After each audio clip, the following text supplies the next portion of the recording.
ఆ! ఎప్పుడు కూడా ఎవరో ఏదో చెప్తారు. వాళ్ళు చెప్పినప్పుడు చేద్దాంలే అని వెయిట్ చేయమాకండి. హాయ్ గైస్ మీరెప్పుడన్నా ఇది ఆలోచించారా?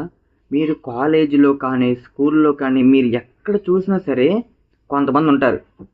మనమేంటంటే సార్ కానీ, మేడం కానీ హోంవర్క్ ఇస్తే రేపొద్దున ఎగ్జామ్ ఏమైనా పెడదాం అంటే చదువుతాం. అంతేనా? అది కూడా అసలు నాలాంటోళ్ళు చదవరు కూడా. ఏదోటి చూద్దాంలే, ఏదోటి రాద్దాంలే అని.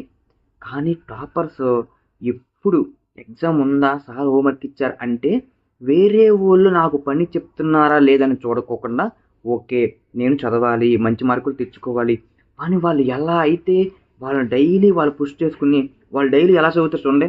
సో గైస్ మనం లైఫ్‌లో కూడా అంతే. మనకి ఎవ్వరో ప్రతిరోజు నువ్వు ఇది పని చెయ్యి, మార్నింగ్ లెగు, ఇది నేర్చుకో అని ఎవ్వరో చెప్పరు.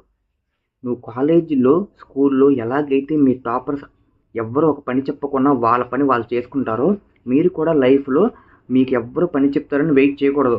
మీ పనేంటో మీరే తెలుసుకొని, ఆ పని మీరే చేసుకోవాలి. ఓకేనా? ఎప్పుడు కూడా ఎవరో ఏదో చెప్తారు, వాళ్ళు చెప్పినప్పుడు చేద్దాంలే అని వెయిట్ చేయమాకండి. టైం అస్సలు వేస్ట్ చేసుకోమాకండి. ఓకేనా? సో, నేను చెప్పింది నిజమైతే నిజాయితీగా కామెంట్ చేయండి. Bye guys.